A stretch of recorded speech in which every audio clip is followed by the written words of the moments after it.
Welcome to my channel, Blissfully Single Bean.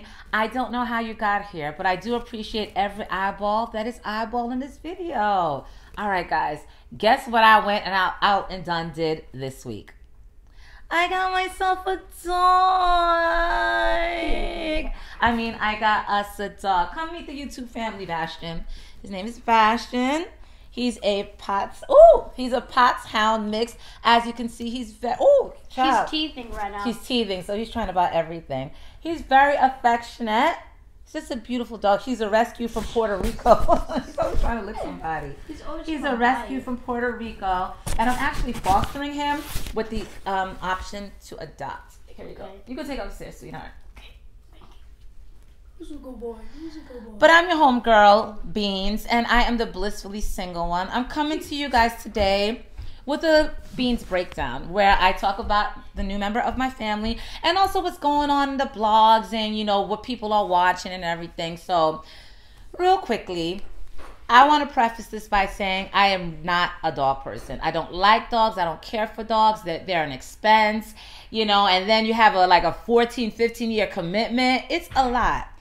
But I am a mother of 2 sons who wanted this dog. And getting a dog is another piece of suburbia that came together to make this life that I've built for me and my kids. So just getting the dog, watching my kids play with the dogs, it brings me back to a time when I didn't have my own house, when I wasn't in the suburbs.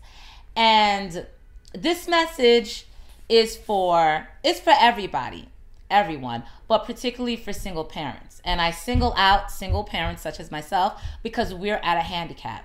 Having to raise children without a significant other who's giving us support emotionally, who's giving us support financially, who's in there with us through the trenches of raising these kids and doing the best that we can to make these kids successful human beings who can fly out on their own, we're at a disadvantage.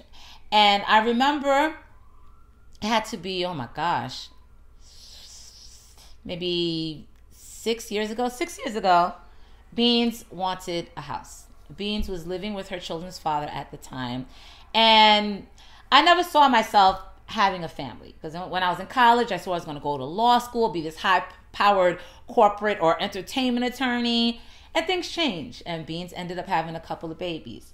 So I got to a point where I had this conversation with my significant other. I said, listen, I know we're not married. We've been together six or 7 years. That's maybe 6 years at that point. We're not married. I know he didn't want to get married. I was cool with that. But my thing was, at the very least, let's buy a house together so that we can give our children their own. I wanted the suburban dream for my kids. Y'all remember watching like Dawson's Creek and stuff? Like the high schools with the lockers in it? Like you'd be like, damn, like that's the life. You know what I mean? I wanted to give that experience to my kids, but he didn't want to.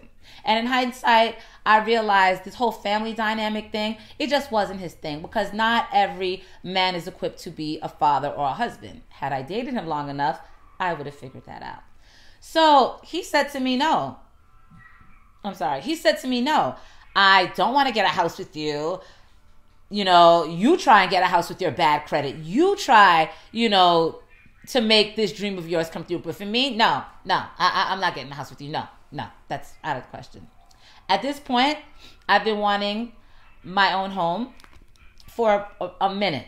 So for him to hit me with not only did he hit me with I'm not buying a house with you, he doubles back and tells me, you can get a house by yourself. You think you can get a house by yourself? You try and get a house by yourself with your jacked up credit, with your A, B, C, and D. And I just remembered going to work the next day and I was like sobbing. Like I was so sad. When I tell you, I was besides myself because at this point I had a little bit of money saved up. I was smart, you know. And I'm like, he really doesn't want to do this with me. And I was complaining to my friend. Shout out to Jackie Matthews. We're not friends. Oh, girl. Oh, damn. I almost said the full government. Shout out to Jay. We're not friends anymore because she borrowed money from me and never paid that shit back. But You got to appreciate friends for what they are in your life at particular moments. And at that particular moment, I was at my lowest and I was crying. And I was like, oh my God, she doesn't want to buy a house for me. And then she said, why don't you get it yourself? And I was like,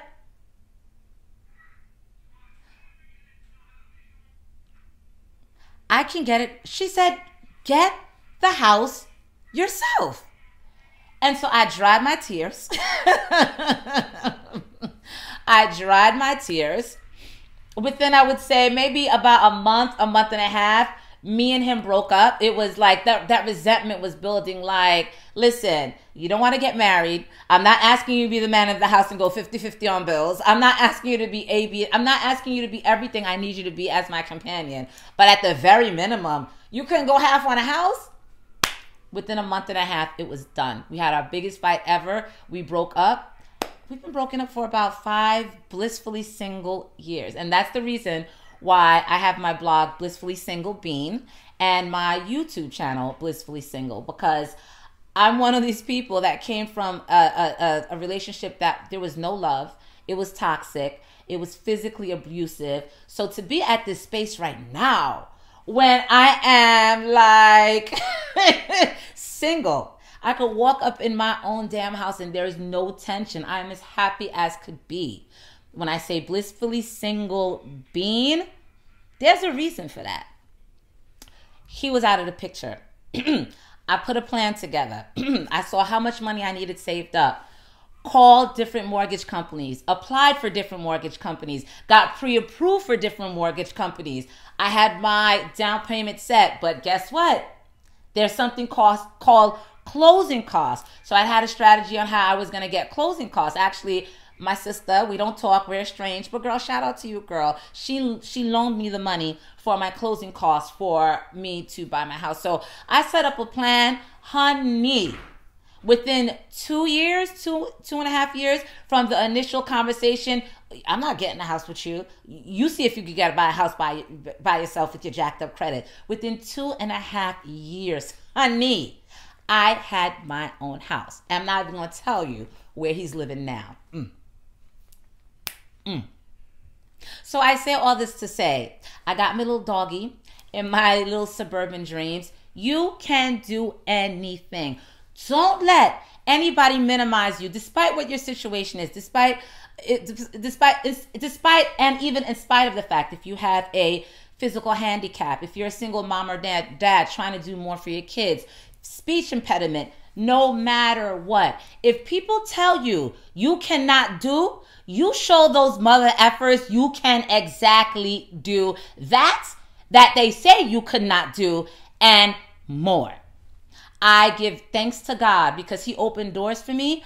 I am so proud of myself that I had the gumption to say or to realize that I don't need you to make my dreams come true. All of this, I achieved through God and through myself. Don't let him tell you can't. Figure out what you want. Most important thing.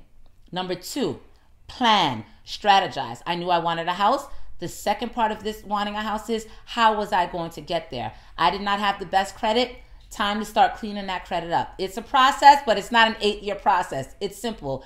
Take the negative stuff off your credit. Keep paying your bills on time. For me, for me, it's all a matter of getting the money together. I knew I had some chunk change saved for my down payment. All right, now there's closing costs. Now there's this.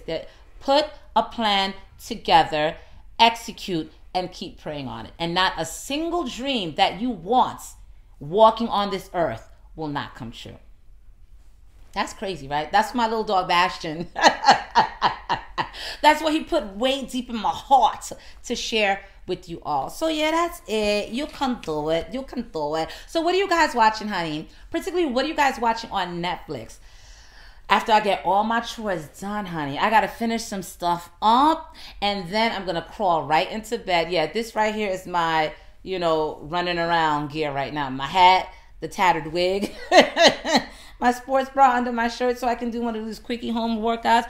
But, honey, I've been watching Game Changers. Game Changers is about the meat-based diets, versus plant-based diets, and dispelling the rumors that, you know, it's not rumors. It's a common misconception that's driven by marketing that eating meat as a protein, as a source protein, will make you stronger. And no, that is not the case. So Game Changer is a very interesting look into the plant-based industry versus the meat-based industry in terms of food. So that's good. Honey, the Aaron Hernandez story.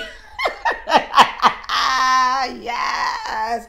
Oh, I cannot wait to curl up and watch the Aaron Hernandez stories. I may do a review on that one. That one is, yes. Because I remember when that story came out a while ago, and I was fascinated. First of all, I was fascinated about how you could be so damn dumb. The way he killed old boy, rest in peace, honey. You might as well have done it on Instagram Live for everybody to see. Like, edumacation. Like, he didn't do it. Certain people are way too dumb to be criminals. Aaron Hernandez certainly was somebody who was way too dumb to be a criminal. And it fascinated me too, because he murdered his baby mother's sister's boyfriend. Girl, those Thanksgiving dinners between them two sisters must be hella awkward. And I'm not judging too, because I don't fuck with my sister like that anymore. But very fascinating story. And then when old boy gets locked up, you find out, oh my... Batty boy, oh my God, he's bisexual. There's nothing wrong with being bisexual, but I was caught aback, like, And rumor has it that the reason why he killed old boy is because old boy was going to come out with his secret about the bisexuality. Titillating. Child, I cannot wait till I get all my stuff done so I can watch that. And then A Fall from Grace. I'm not a Tyler Perry fan. I'm not.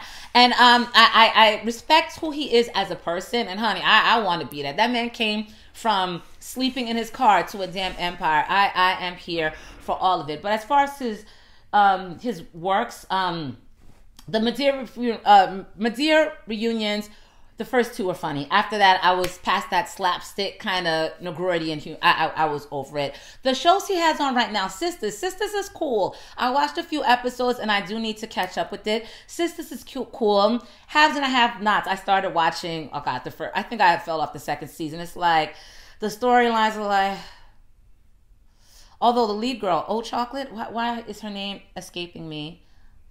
I love her. Old dark skin with the beautiful hair. I don't know why her name is escaping me. Probably because I'm doing a video and I'm getting nervous. But yeah, she was beautiful to look at on Have and Have Nots. But yeah, I just kind of fell off. But I say all to say, A Fall from Grace looks very good, honey. It looks like, and he uses a lead actress from the Have and a Have Nots. She plays Hannah on Haves and a Have Nots, but I don't know her real name. But anyway, Hannah from Have and a Have Nots, she plays the lead role in A Fall from Grace. So there's a lot of stuff I'm ready to watch on Netflix. You know, if I didn't like reality TV so much, I'd be able to cut out, you know, my apps that give me all the other cable channels and just stick with Netflix. That programming is really good. Also, Hip Hop Revolution. I got to get on that too, because they have an episode where they're profiling Biggie. Baby. And for the person who left a comment under my Faith and Biggie review, the Hopelessly in Love, like, don't do that. Like, you guys, like, there's a way you can have a conversation with someone without being crass. That was very crass. Homeboy was like, F that. Homeboy, homegirl, somewhat. F that. BITCA smashed. Like, or fuck that. Tupac smashed Faith or something like that. It was so dumb. Or he fucked Faith or something. It was so dumb, and it was like very crass. I'm like, I wish, you know, please like, view my videos, comment. Please comment. I appreciate the dialogue. But I'm like, you don't have to be crass about it. We can have a conversation without you calling, you know, people out of their names. Unless if it's Nene from Real Housewives, because I don't like that bitch. Ivy Park, I think the pre-sale was yesterday, and everybody is just going nuts and bananas. Admittedly, I do want the sneakers. It was the cream Johns with the purple stripes, and I think it's like an orange stripe on the side. I want those. I really want those. But I see everybody like, on Twitter going crazy. They went on the Adidas website. They went on the ASOS website. Nordstrom is all sold out. Everybody's crying. I'm like, oh my gosh, it is in high demand right now. So yes, Beans does want the sneakers.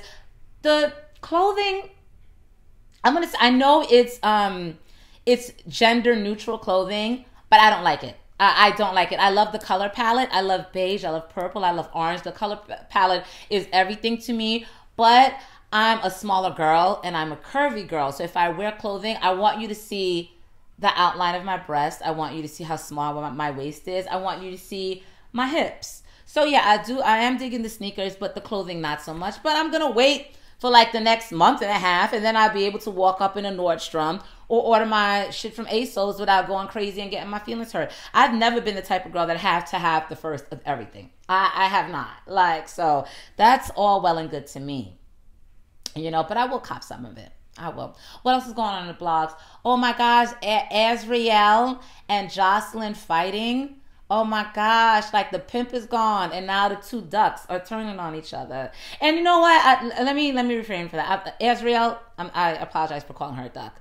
Well, she was formerly a duck because for me, like, you know how the ducks, you know, they follow the mama bird, you know, and that's kind of like what she was doing with Joy and R. Kelly, just boop, quack, quack, quack, quack, quack, quack, following the mama bird.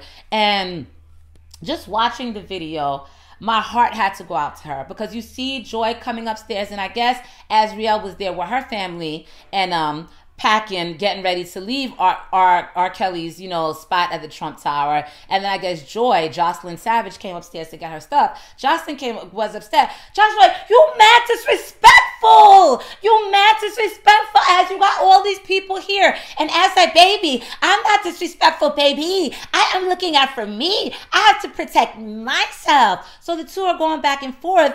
And Jocelyn gets mad and puts hands on Azriel. And this is where, like, I wanted to cry. The phone drops and you hear Azriel screaming, Joy, you slept with me when I was a minor. You slept with me when I was a fucking minor.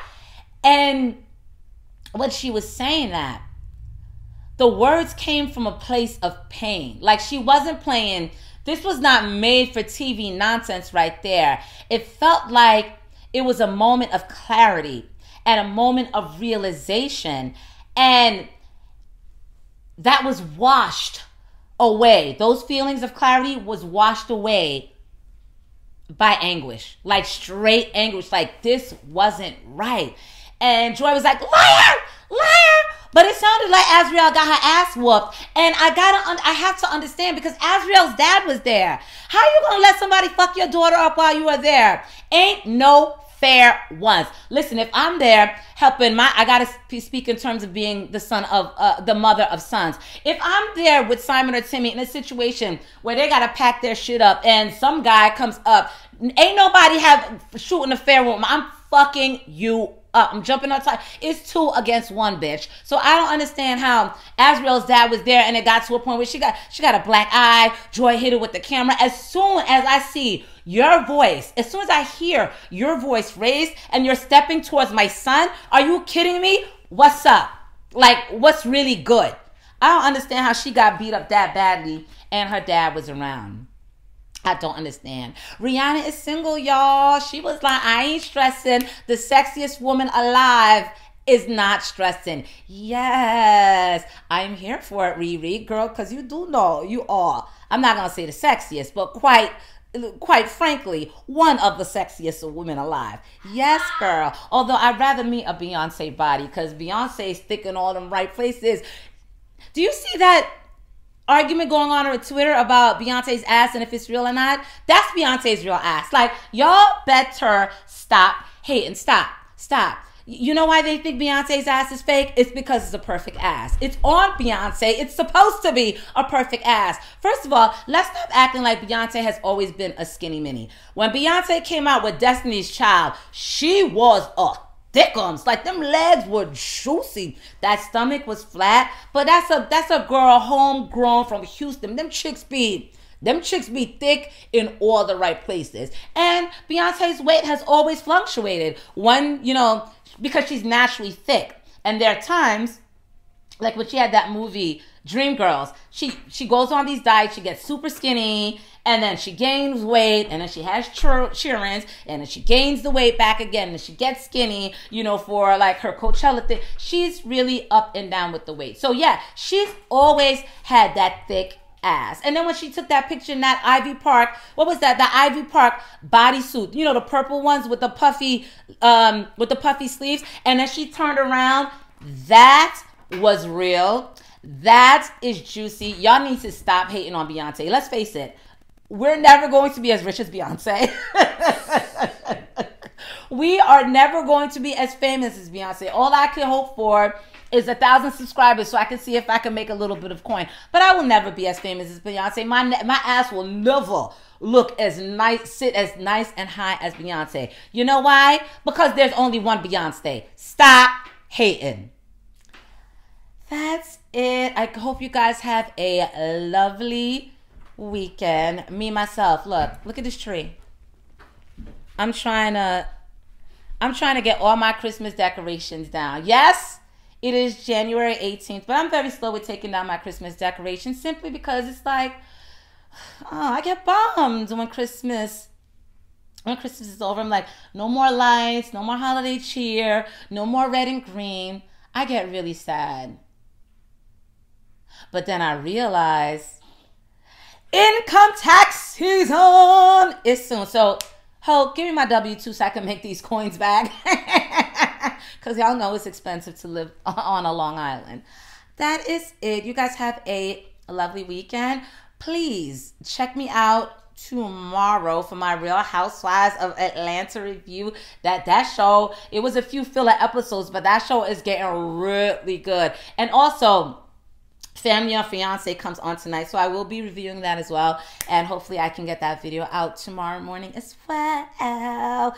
All right, check me out in the description box. I write resumes. Hit me up at vresumewriting.com. I'll take a look at your resume for free. I'll hit you up with suggestions on how to improve your resume and make yours one that when you send out, you get calls back for interviews. Also, check out my blog, blissfullySingleBean.com. I put a couple of posts up. My most recent post is 15 easy New Year's resolutions to keep, and also dealing with sadness during the holiday season. So please give it a check out. Join my newsletter, and I will see you guys in the next one. Peace out. Bye.